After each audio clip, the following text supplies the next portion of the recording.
जय माता दी दोस्तों, welcome back my channel Parulanya blog. तो आज है नवरात्रि का 7वां दिन, यानी माँ कालरात्रि का दिन। तो यहाँ पर सुबह हो चुकी है, चिड़ियाँ चहचहा रही हैं अपनी जगह और मैं उठ गई हूँ बेटी को स्कूल के लिए तैयार कराने के लिए।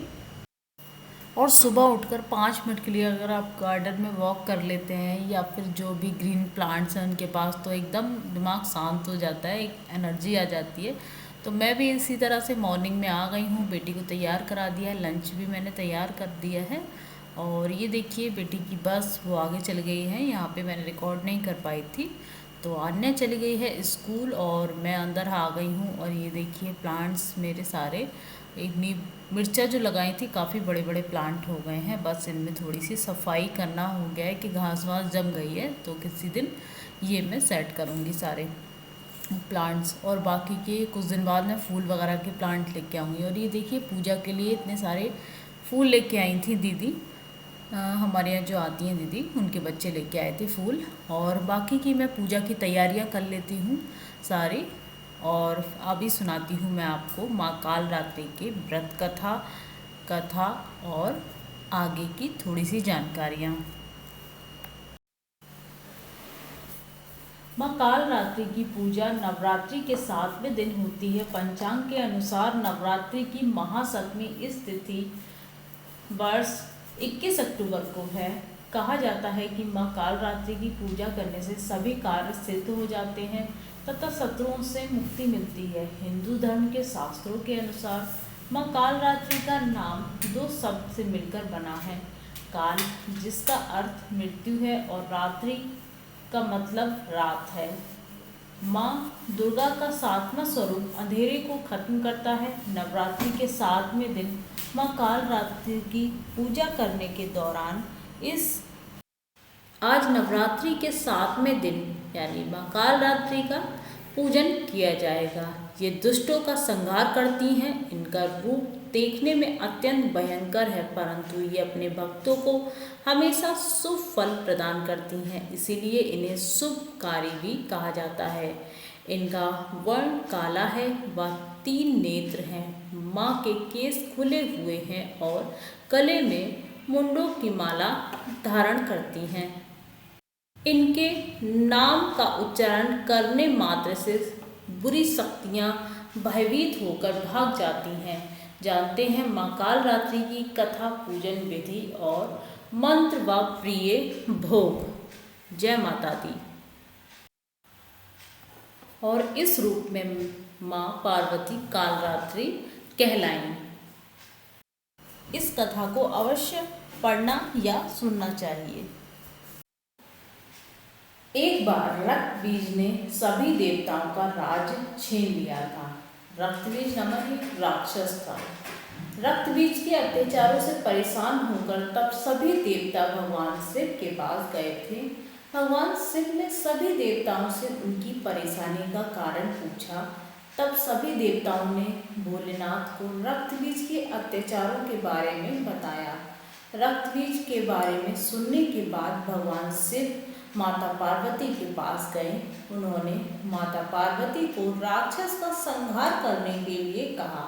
त्रिलोकीनाथ मतलब भगवान शिव की बात सुनकर माता पार्वती साधना करने लगी।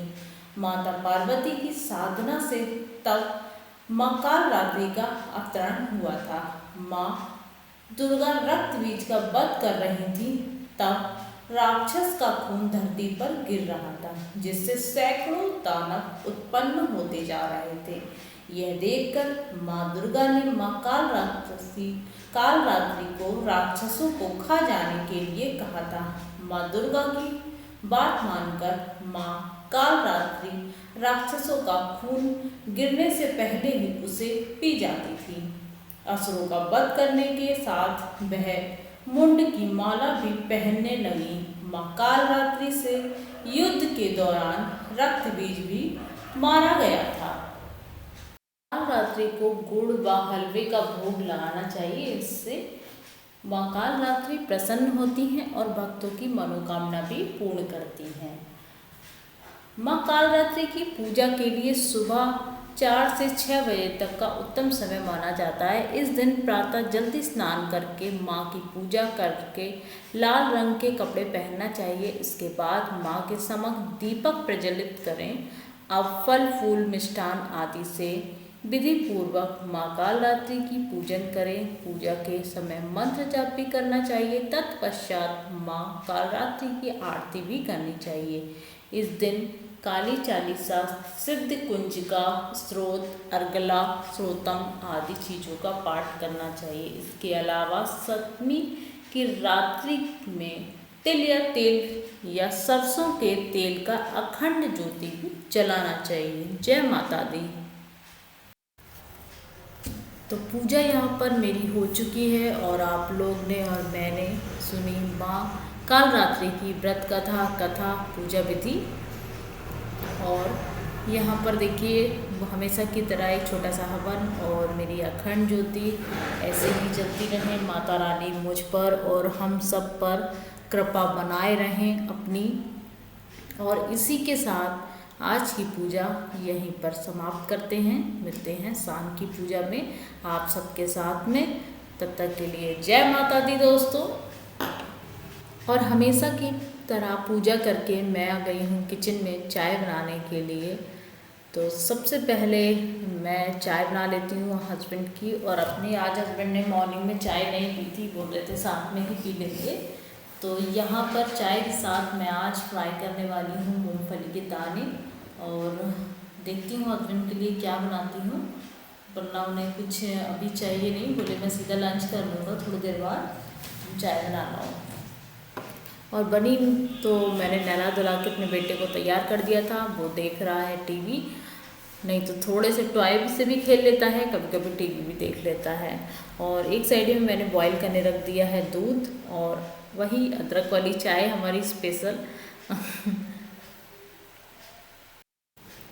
और ब्रेड वाला घी जो मैंने अलग निकाल लिया था वो थोड़ा सा लगा के फ्राई करिए, बहुत टेस्टी लगते हैं ये दाने। आप चाहें तो घी भी नहीं लगाइए तो भी एकदम रोस्ट करेंगे ना तो हाँ क्रिस्पी लगेंगे एकदम से। तो यहाँ मैं अच्छे से कर लेती हूँ फ्राई, क्योंकि ये तो दाने हस्बैंड भी खा लेते हैं और बेटा भी खा लेता है। और चाय देखिए नज़र बची दुर्घटना घटी वाला हिसाब रहता है, चाय के साथ तुरंत उफन जाती है। और दूध को तो मैंने कम आंच पे कर दिया है, वो अपना बनती रहेगी। और ये देखिए हस्बैंड की चाय, मेरी चाय और साथ में मूंगफली। और अभी कुछ भी नहीं चाहिए, हस्बैंड बोले सादा चाय ले आओ मेरे लिए। अब लेके चलते हैं चाय रूम में। और ये देखिए कितने प्यारे और इतने सारे 10 बजिया खिल गए हैं, बहुत ज़्यादा, क्योंकि यहाँ प्रॉपर मिट्टी भी मिलती है इन्हें और कुछ ना कुछ चाय की पत्ती वगैरह भी मैं डाल देती हूँ इसमें। तो यहाँ पर देखिए मेरा बेटा तैयार हो गया, बस धूप में थोड़ी देर में बिठा देती हूँ। मॉर्निंग की धूप में थोड़ा सा फ़ायदा होता है, विटामिन डी मिलता है बच्चों को, बड़ों को, सभी को। और मैं यहाँ पर चाय पीते पीते थोड़ा सा देखने लग गई हूँ अपना ही ब्लॉग। बेटे को भी दिखा रही थी। और आज हमें जाना है कहीं काम से, मतलब थोड़े से शॉपिंग करने के लिए जाना है। आन्या के लिए कुछ गर्म कपड़े लाने हैं और बेटे के लिए भी। गर्म का मतलब अभी थोड़ा जैसी जैसी सर्दियाँ हैं ना हल्की फुल्की, उसके लिए ही लाना है मुझे। और हस्बैंड को थोड़ा सा बाहर काम था तो बोल रहे थे चलिए चलते हैं। तो यहाँ पर हम आ गए हैं घर पर, और घर पे बेटे को छोड़ूंगी मैं थोड़ी देर, फिर जाऊंगी मार्केट। और जल्दी ही आना है क्योंकि उधर बेटी आ जाएगी मेरी 2:30 बजे, उससे पहले हमें पहुंचना है वहाँ घर। तो ये देखिए सर्दियाँ तो स्टार्ट हो गई हैं, सर्दियों के हिसाब से कितने अच्छे कपड़े आ गए हैं। बच्चों के तो कपड़े एकदम कलरफुल होते हैं, सुंदर सुंदर से कपड़े। तो अभी मुझे इतने गर्म तो नहीं चाहिए, अभी केवल फुल ही चाहिए कपड़े। तो मैं एक दूसरी जगह आ गई हूँ, यहाँ पर विशाल मेगा मार्ट। तो मैंने सोचा चलो यहाँ पर देख लेते हैं। तो यहाँ से और दोनों जगह से कपड़े उठाकर हम आ गए हैं घर पर। और बेटा दादू के पास ही रुक गया था, मैं आ गई हूँ। आने आने वाली थी इसलिए घर पर यहाँ आने को कपड़े चेक करा रही हूँ। तो वो बस थोड़ी मस्ती में लगी हुई है कपड़े देखते देखते। और ये मैंने थोड़ी सी की है शॉपिंग, बेटे का कुर्ता, कपड़े वगैरह यही सब थोड़ा बहुत लेके आई थी। और इन्हीं सब में हो गई है शाम, और मैं शाम की फटाफट कर लेती हूँ दिया बाती। और फिर देखो आज डिनर में क्या बनाती हूँ मैं।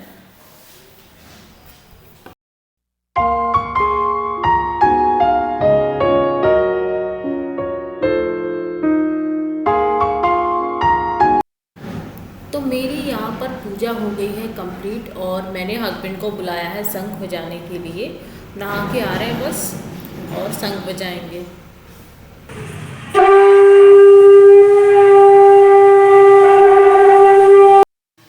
और आज पूजा करके डिनर बनाने के बाद हम लोग गए थे बाहर घर का सामान लेने के लिए। तो वैसे तो मैं लिस्ट दे देती हूँ, हस्बैंड ले ही आते हैं। तो आन्या जिद कर रही थी बाहर जाने की, मेरा तो फास्ट था तो बोली पापा टिक्की खिलवा दो, उसका थोड़ा मन कर रहा था। तो हम लोगों ने सोचा चलो चलते ही हैं बाहर, तो हमने कहा राशन भी ले लेते हैं।